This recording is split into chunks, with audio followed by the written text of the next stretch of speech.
अब की बार बड़ी अद्भुत बात हुई, वो सुनो। तो यूके से लाइव हुए मेरे साथ जय और मूर्ति। तो जय और मूर्ति ने बताया कि सर काफ़ी दिनों से वेट कर रहे थे आपसे कनेक्ट होने का, और काफ़ी सारी आपकी रील्स सुनी थी और स्टोरीज सुनी थी। तो आपने एक जगह ये बोला था कि भाई बरसाना वही जा सकता है जिसे ठाकुर जी स्वयं लेके जाते हैं। तो बोले कि हर बार जब भी हम इंडिया आते थे तो तीर्थ स्थलों पे जाते थे, तो इस बार मन में आया कि एक बार बरसाना चलते हैं। तो वो लोग बरसाना गए। अब वहाँ जो घटित हुआ ना पारस भाई, वो सच में मतलब बहुत अद्भुत था। क्या आनंद आ गया मुझे। बताओ। तो हुआ क्या कि वो बरसाना आए तो उनकी माताजी भी साथ आई, बच्चे भी साथ आए। माताजी थोड़ी सी बुजुर्ग थी, तो माताजी साथ आई। तो बरसाना पहुंच के उन्होंने भीड़ देखी इतनी। अब वो बोले कि हमने जीवन में इतनी भीड़ कभी देखी नहीं, अब यूके में कहाँ भीड़ होती है। तो अब वो बता रहे थे कि वो फाटक खुला जब हम ऊपर चढ़ने लगे तो भीड़ बहुत ज़्यादा थी, धक्का मुक्की भी हुई उस भीड़ में, कुछ महिलाओं को चोट भी लगी। तो इनकी माताजी को भी थोड़ी चोट लगी। इधर ये राधा रानी से प्रार्थना कर रहे थे, जय जो थे, कि राधा रानी बहुत दूर से आए हैं, दर्शन जरूर दे देना।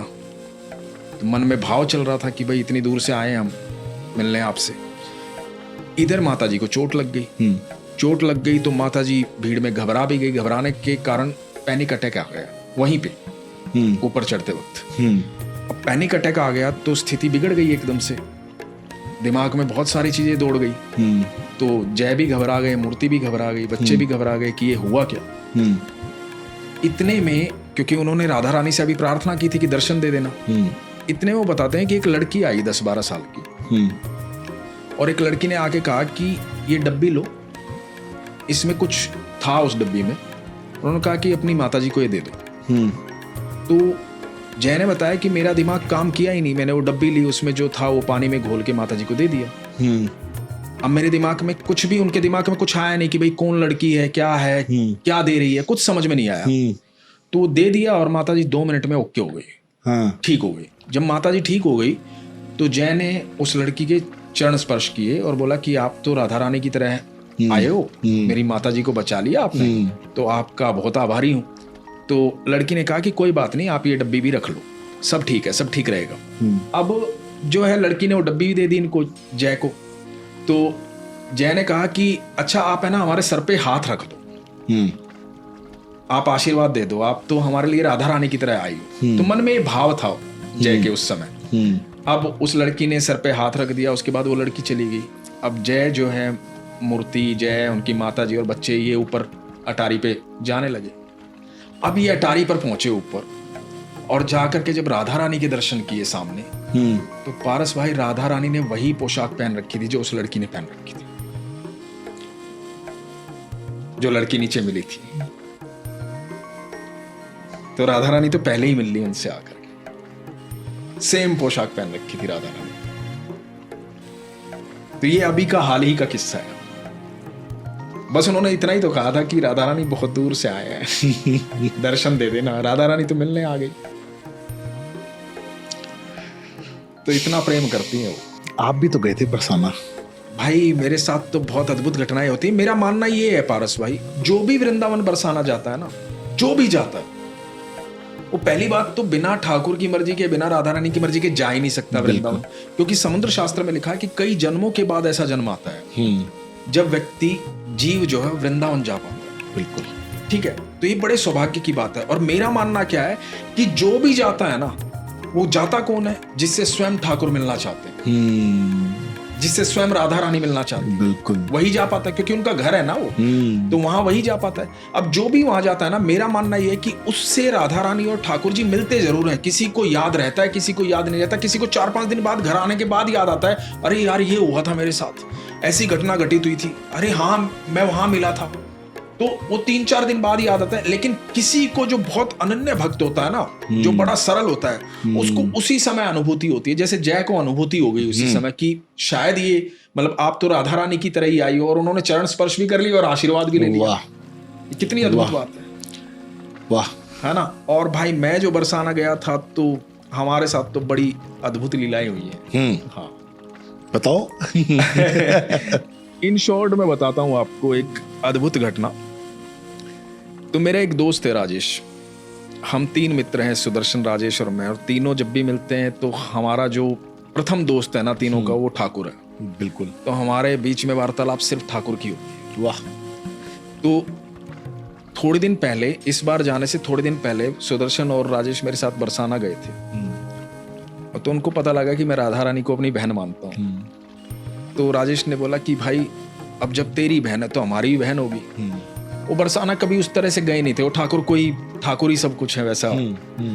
तो अब जब हम होली पे जाना था, मेरी जो पत्नी है वो 150-200 सखियों के साथ, उनका ग्रुप जो है फेसबुक का और उसका, तो उन्होंने प्लान किया था कि 150-200 सखियों के साथ मैं जाऊंगी बरसाना वृंदावन। तो वो जाते हैं यार 3-4 महीने में। ओके। तो वो निधि जो है सबको लेके गई। तो निधि ने कहा कि इस बार आप भी चलो हमारे साथ सखियों के साथ, तो थोड़ा सत्संग हो जाएगा, आनंद हो जाएगा। तो मैंने कहा चलो, जिनको मैंने श्रीमद् भगवद गीता सुनाई थी वही सखियां। ओके। तो अब मैं भी चला गया। तो मैंने कहा राजेश को, भाई चलो हम भी 3-4 दिन चलते हैं, ठाकुर जी की नगरी में रहते हैं। और 3 रात ठाकुर जी की नगरी में, वृंदावन में, बरसाना में रहना, यदि कोई 3 रात वहां रह लेता है तो ऐसी मान्यता है कि वो तो निकुंज गया ही गया। मतलब वो आसान नहीं है 3 रात वहां रहना। तो अब हमारे पास था मौका, मैंने कहा चलो चलते हैं। तो राजेश ने क्या कहा कि भाई चलते हैं। तो राजेश ने ये किया कि मैं राधा रानी के पास होली पे जा रहा हूँ। तो हमारे यहाँ हरियाणा में क्या होता है ना, जब बहन के यहाँ जाते हैं त्योहार पे, तो तीज त्योहार पे है ना, कोथली बोलते हैं उसको, कुछ सामान लेके जाते हैं बहन के लिए। तो राजेश ने राधा रानी की, ठाकुर जी की पोशाक बनवाई। पोशाक बनवाने के बाद उसने क्या नाम, बहुत सारी मिठाइयाँ, फल फ्रूट, ये सब लिया कि बहन के घर जा रहे हैं, बहन को उपहार देने, होली का त्योहार है। तो राजेश ने वो काफी दिनों से तैयारी कर रहा था, उसने सारा पैक करके गाड़ी में रखा और हम पहुंचे वृंदावन। तो जिस दिन हम वृंदावन पहुंचे कि हमारा प्रोग्राम था अगले दिन सुबह 4 बजे मंगला के समय पे राधा रानी के पास जाएंगे, है ना, राधा रानी को कोथली देने और मिलने राधा रानी से। ये प्रोग्राम हमारा डिजाइन हो गया। तो हुआ क्या, हम गए बाके बिहारी के मंदिर, राधिका वल्लभ मंदिर। वहां से जब लौटे तो पता लगा कि गाड़ी की चाबी गुम हो गई। अब गाड़ी की चाबी गुम हो गई तो थोड़ी परेशानी हो गई, क्योंकि सारा सामान राधा रानी का गाड़ी में रखा था। अब क्योंकि रात का समय था, वृंदावन में कौन गाड़ी खोलने वाला मिले, वो भी तलाश किया।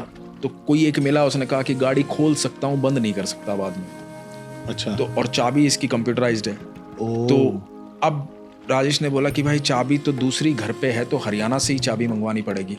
तो रात को ही फोन करके वहां से एक बंदे को बोला कि भाई सोनीपत से चाबी लेके आ।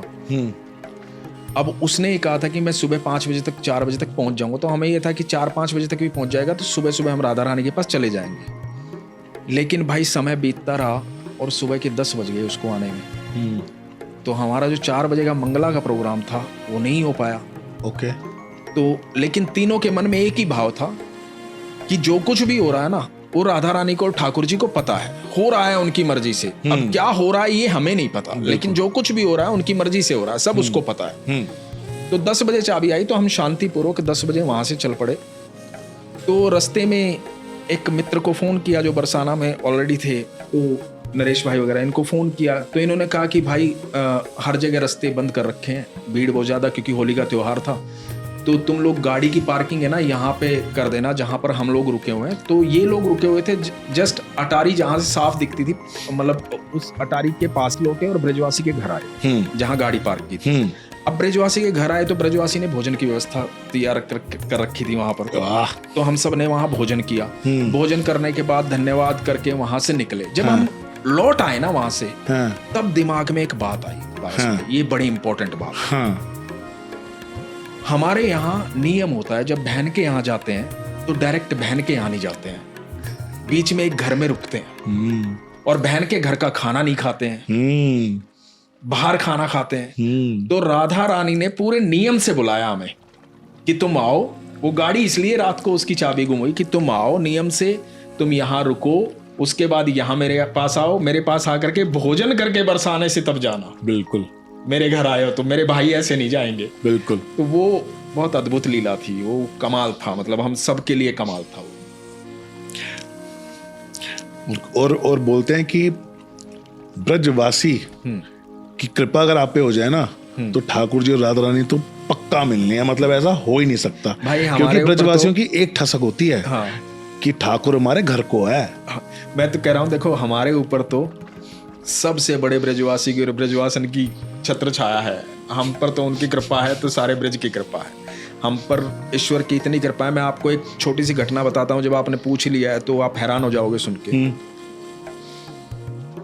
सर्दियों में, इसी सर्दियों में 17 जनवरी के आसपास, भाई मैं, राजेश और सुदर्शन, हमारा प्रोग्राम बना बरसाना जाने का। तो हमने सुबह प्रोग्राम बनाया कि सुबह 5:30-6 बजे निकलेंगे। सर्दियां थी, अब दिल्ली की सर्दियां आपको पता है धुंध कितनी होती है, बहुत ज्यादा। हाईवे धुंध से भरा पड़ा था। तो हम फिर भी 10 की स्पीड पे, 15 की स्पीड पे चलते जा रहे थे। तो एक जगह जा करके लोग चिल्लाने लगे कि गाड़ी रोको, गाड़ी रोको। हमने गाड़ी रोकी और हमें पता लगा कि आगे लगातार कई गाड़ियां ठुकी हुई हैं और एक ट्रक के नीचे एक पूरी कार आई हुई है और कार से एक महिला, उसके हस्बैंड, एक बुजुर्ग महिला, वो सब बाहर बैठे हुए हैं साइड में। तो हमारे पास चाय थी, हमने उनको निकाल के चाय दी। हमने भी गाड़ी ट्रक के आगे लगा दी, सेफ्टी पॉइंट ऑफ व्यू से कि पीछे से कोई गाड़ी आएगी तो ट्रक से आगे रख दिया। अब हम थोड़ा सा ये हो गए, विचलित हो गए कि यार इतनी गाड़ियां ठुकी हुई हैं, जाना सेफ नहीं है, क्योंकि गाड़ी 10 से 15 स्पीड से ऊपर जा ही नहीं रही। तो हमें लगा कि अब यहाँ इंतजार करते हैं, पर कितना इंतजार करेंगे, और हमें पहुंचना है बरसाना अटारी पर, वापस भी सेम ही डे वापस हमें सोनीपत आना है। तो और बरसाना में इंतजार हो रहा है, गोस्वामी जी इंतजार कर रहे हैं। तो हमने फिर से कोशिश की कि थोड़ा चलते हैं, धीरे धीरे चलते हैं। हम फिर गाड़ी उठा करके फिर चलना शुरू किया।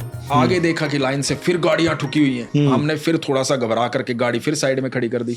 तो हमने कहा कि यार थोड़ी चाय पी लेते हैं बैठ करके अपना आराम से, और फिर चल पड़ेंगे। सर्दी बहुत ज्यादा थी। तो हम बैठ गए। बैठने के बाद है ना, अब मन में भाव ये आया कि यार ये हो क्या रहा है, समझ में नहीं आ रहा। तो मैंने कहा देखो यार, राधा रानी को मिलना है, हमें राधा रानी से मिलना है, हमारी व्यवस्था राधा रानी ही करेंगी, चिंता मत करो। तो बात मन में ये चल रही थी, बात मन में ये भी चल रही थी कि भाई देखो, राधा रानी के पास तो वही पहुंच सकता है जिसे ठाकुर ले जाए, है ना। मैंने कहा भाई ठाकुर ले जाएंगे, क्यों चिंता कर रहे हो, हम तो वही बातें कर रहे थे। इतने में राजेश ने बोला कि भाई कोशिश करते हैं, धीरे धीरे मैं निकाल लूंगा, क्योंकि वो बहुत अच्छा ड्राइव करता है। तो बोला धीरे धीरे मैं निकाल लूंगा। इतने में एक गाड़ी आई, तो हमने सोचा इसके सहारे चलते हैं, ये गाड़ी आगे रहेगी, हम पीछे चलते हैं। तो हमने उस गाड़ी का पीछा करना स्टार्ट किया। यूपी नंबर की गाड़ी थी पारस भाई वो। आप यकीन मानोगे, हमारी गाड़ी चल रही थी 10 या 20 की स्पीड पे, और उस धुंध में 20 की स्पीड मैक्सिमम स्पीड थी। अब जब हम उस गाड़ी का पीछा कर रहे थे और हमने मीटर पर नजर डाली, तो हमारी गाड़ी चल रही थी 110 की स्पीड। क्या बात कर रहे हो। हाँ, धुंध को चीरती हुई वो गाड़ी जा रही थी और हमारी गाड़ी पीछे पीछे, क्योंकि हम उस गाड़ी के अलावा कुछ देख ही नहीं रहे थे। और आप यकीन मानना, वो धुंध को चीरती हुई वो गाड़ी जा रही थी। तो मैंने राजेश को बोला, मैंने कहा राजेश ये गाड़ी ठाकुर चला रहा है। मैंने कहा ये गाड़ी ठाकुर चला रहा है भाई, और ठाकुर को छोड़ना नहीं। तो राजेश ने बोला कि भाई ठाकुर को नहीं छोड़ेंगे हम। और यकीन मानना पारस भाई, जहां तक धुंध थी ना, वो गाड़ी वहां तक रही। उसके बाद जैसे ही आसमान साफ हुआ, मतलब रास्ता साफ हुआ, वो गाड़ी गायब हो गई।